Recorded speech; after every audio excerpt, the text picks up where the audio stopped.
Welcome back. The words immortalized by Madiba are now just a click away. The Nelson Mandela Foundation has created an app which allows users to access the former president's memorable quotes. The free version sends you a quote a day, while the premium version gives you access to a database of quotes. Joining me now is the CEO of the Nelson Mandela Foundation, Sello Hatang. Sello, it's always good to chat to you. Tell us more about this app that you have going now. Thank you very much for this opportunity. The app is actually meant to ensure that the book, which I think you already have access to, is the book that I edited with a colleague of mine, Samfenta. We had many inquiries where people were saying, can't you have this online? And we decided to then develop the app. And the app gives you access to thousands more than what you have in the book. And we're hoping that people can then, at a click of a button, be able to use keywords and search for a quote that they want to use, whether for presentations or for a speech that one wants to give, or as inspirational for the day. Most of Madiba's words are used for inspirational words per day. As the foundation, you have been very aggressive in ensuring that Madiba's legacy truly lives on. I mean, what are the other things that people can look at, where they're looking to either find out more about the life of Madiba or even, books, etc.? You'd know that for the foundation, one of the educational projects that we keep running is every year we try to publish a book, if not two. So the coming book in the next year, we'll be publishing a book whose title will be decided soon and published. But the book is reflecting on Madiba's presidential years. And we are using a manuscript that Madiba had started writing, which he never finished. He started in '89.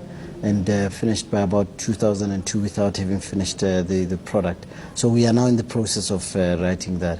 But the main thing that we'd like to encourage people to keep doing is to follow our social media platforms. We reach about 10 million people thus far across our platforms.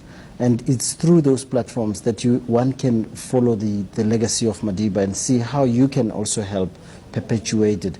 Because for us, it's not in our interest to keep holding on to the legacy. It's about how we create the legacy and reimagine it. For young students who want to reimagine South Africa and make sure that, for example, there's free education, Madiba can be relevant for that, and we make Madiba's words relevant for those people. How much interest would you say there still exists into Madiba's life?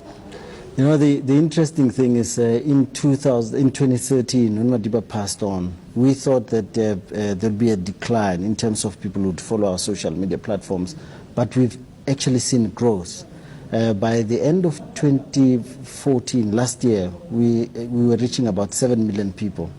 We have now increased by about 3 million more people. So it shows you that there's interest in Madiba's legacy. But of course, for every legacy, you cannot keep it pristine. It has to be reimagined. It has to be used in ways that are relevant today. And the challenge for the foundation is to keep doing that. That's why even our building, we don't have the building as a museum, but as a space for engagement where people can continue to have dialogue.